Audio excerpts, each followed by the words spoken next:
Thank you very much. Could we give Ms. McPhail a round of applause for taking us this far?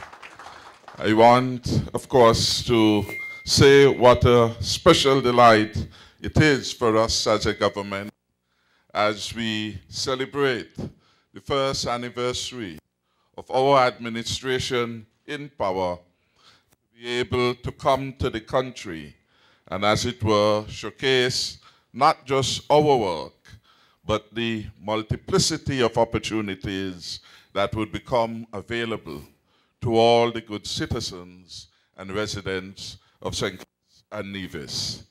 In that regard, it is for me a delight that a gentleman who gave good counsel and support to me as I embark upon this journey as Prime Minister of the country.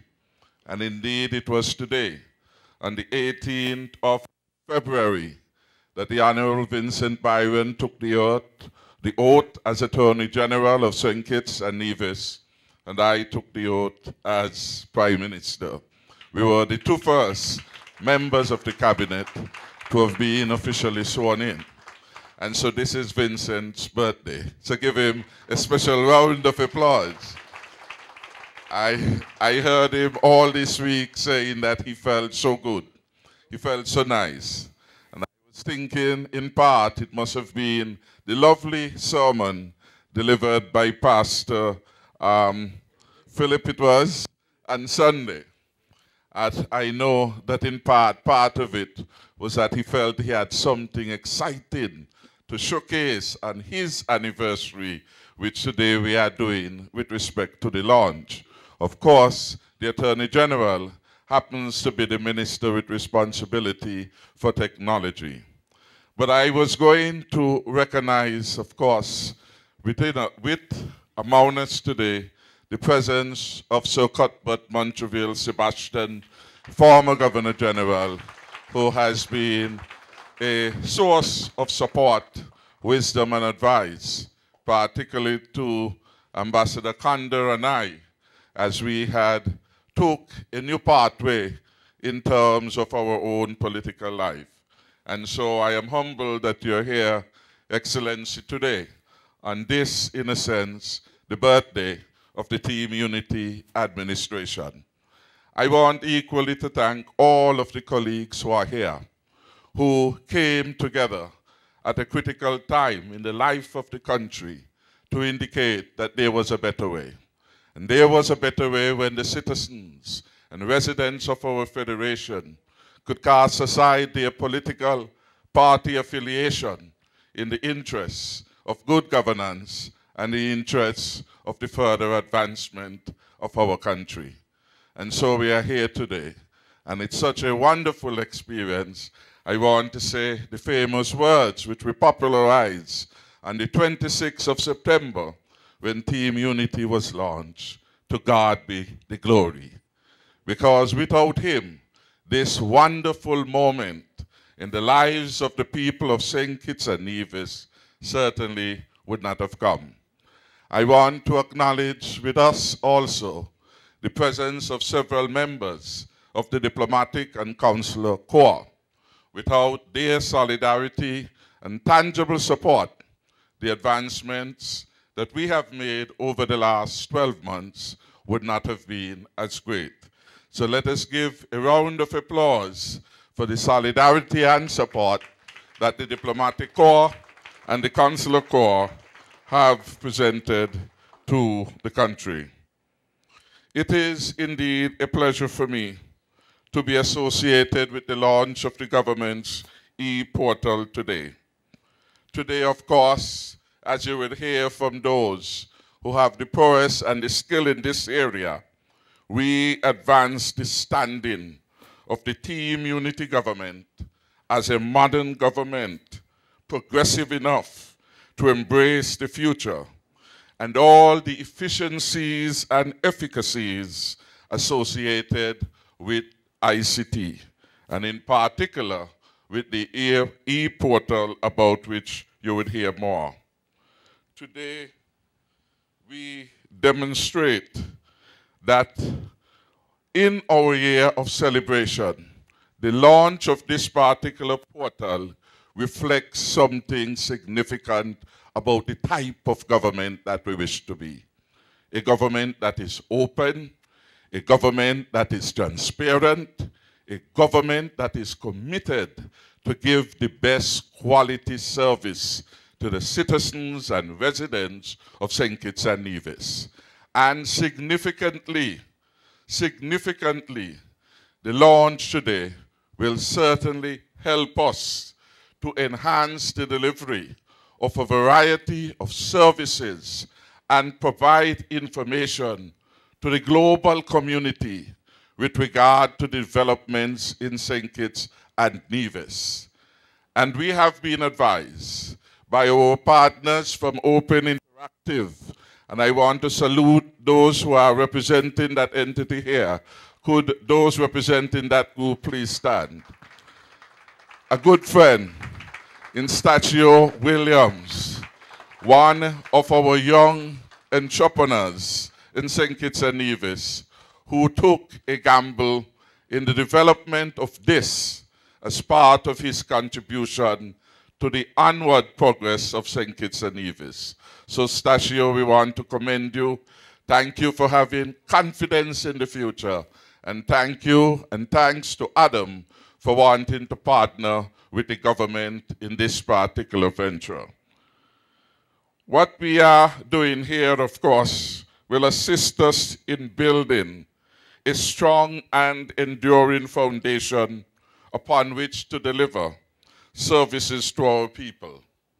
Upon taking office, we realized that there existed numerous websites critical to conveying government information and services, and there were some serious issues, some related directly to national security.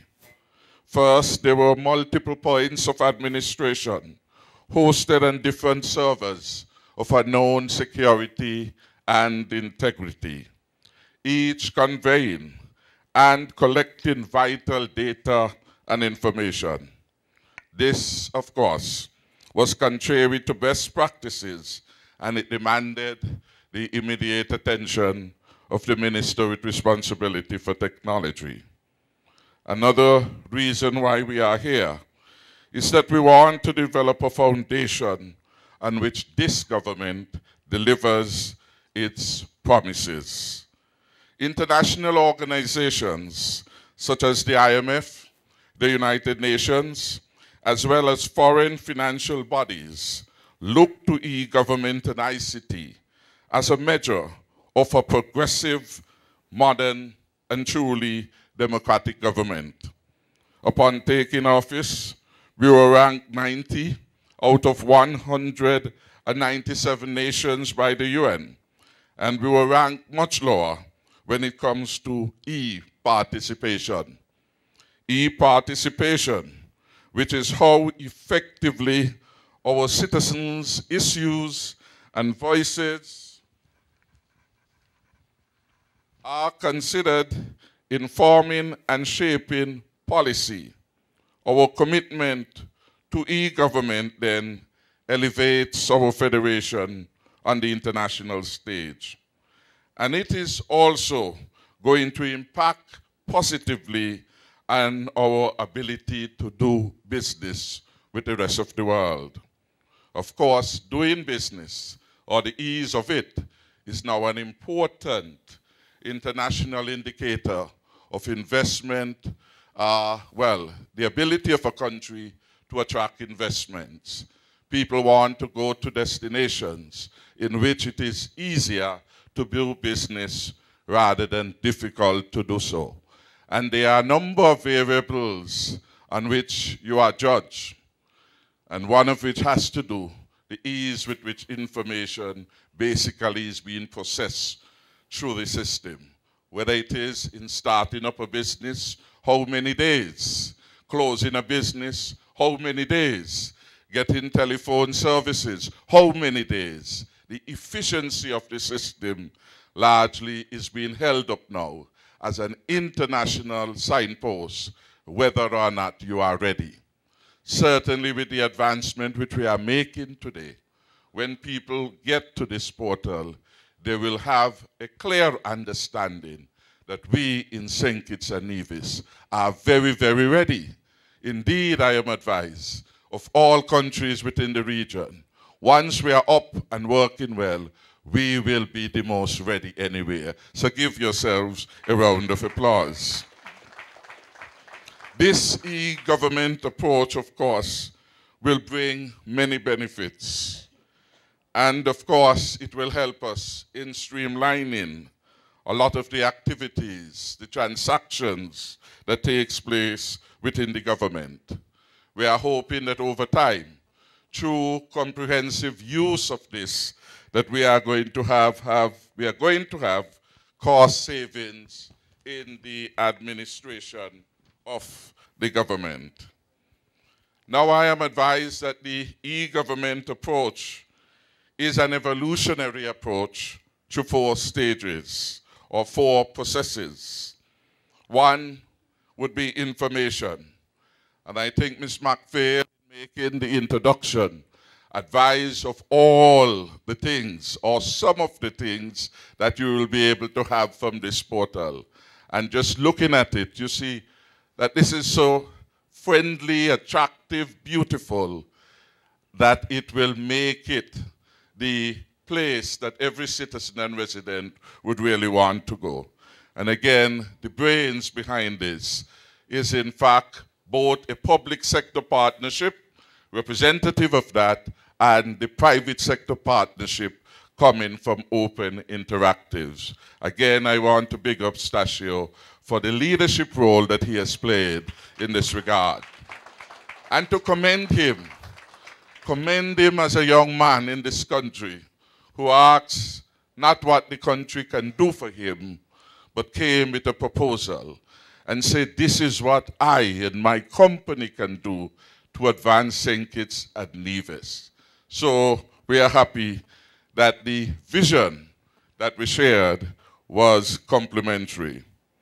Information, the first stage, and there are lots of information that is on the e-portal and more to come as more of the ministries add the information that is required. And perhaps after the exciting launch today, the permanent secretaries would provide the kind of leadership that we would want in each department to ensure as much information is unloaded onto the system.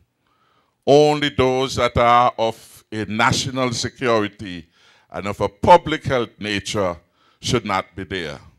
But we would want our people to know as much as possible about their government, because we promise an open and transparent government. And today we are able to deliver like no other government has within the region. Information, interaction, transaction, and transformation is the final stage. We are, of course, concluding the first phase of the information sharing, and it is expected by next month we are going into phase 2, the interaction phase. The first phase includes the publication of information and egov.kn for our citizens and residents, and indeed for any citizen of the world, because we are making St. Kitts and Nevis truly global by the launch today. The second phase involves interaction. Customers can then download applications for receiving services. A lot more things then will be done online in relation to the government. We have a number of departments that are already doing processing online. I want to hail the work at the Customs Department, and I want to hail the work at the Inland Revenue. But we need all government departments to be able to afford more to our citizens and residents, and we want to do it in an organized, cohesive way. The third phase will involve electronic delivery documents. And the fourth phase will involve electronic delivery of services, where more than one department may be involved in the processing of a service or requests for service. So we are off to a wonderful start this morning, and we can only go from good to better to best. Ultimately, the government we want to have is a government that is in tune with its citizens and residents. It's a government that is fully committed to serve the people of St. Kitts and Nevis. And over the last 12 months, we have looked at the systems we have inherited. We have looked at the processes we have inherited. We have looked at the laws we have inherited. And we have been doing a lot of work, perhaps too much work, in order to take the country forward in the shortest possible interval. I want to thank all of our support staff who has been providing the kind of sound technical advice and support. I want to thank those of our friends in the private sector, in the NGO community, who have been there providing advice and support liberally to the government. Of course, ultimately, the choice, the decision must be the government. And so we welcome all the ideas, and we are going to be able to put them to work at an appropriate time. And I want to say to those who have had ideas which they have not seen yet implemented, it is not any fault of yours. So continue still to bring advice and support. Sometimes it is a question whether the ideas time has come. And certainly as things evolve, more and more of the information, of the advice that comes from members of the public will find their way in the activities and programs of the government. The launch of the e-portal reflects that. This government then has opened itself up, the quality of its service, its capacity to deliver to an entire world to make judgment and demands upon it. We are ready for the challenge, and we are ready because we have been able to work with some of our best citizens, sons and daughters of the soil, to do this marvelous job on behalf of St. Kitts and Nevis. A real partnership that should only grow from strength to strength. So Open Interactive is one that is sharing in this historic moment, but we are open to any other local business entity wanting to partner with the government in a matter that falls within the commitments, the promises that we have made to the people of St. Kitts and Nevis. With those few words, or perhaps too many words, I again want to thank all of you for coming, for sharing in this beautiful moment. And I feel the energy. I feel that we are doing something good for the people of St. Kitts and Nevis. And in time to come, I hope that more of you will come to commend us for this historic approach that we have taken to modernize our country, to insist that our citizens and residents come up to speed with technology, because the future is about that. Those who are going to be able to manipulate and master all forms of technology certainly will take the edge. Finally, I owe a debt of gratitude and perhaps apology to Mrs. Byron. I know that she endured many nights when she didn't know where Juicy was. And Juicy at the time was working hard, stealing himself away at times to be able to bring this wonderful moment to the country. So I bring you apologies and I bring you gratitude for allowing him the time to be able to make a mark make a mark for St. Kitts and Nevis with the rest of the world. Thank you very much for coming.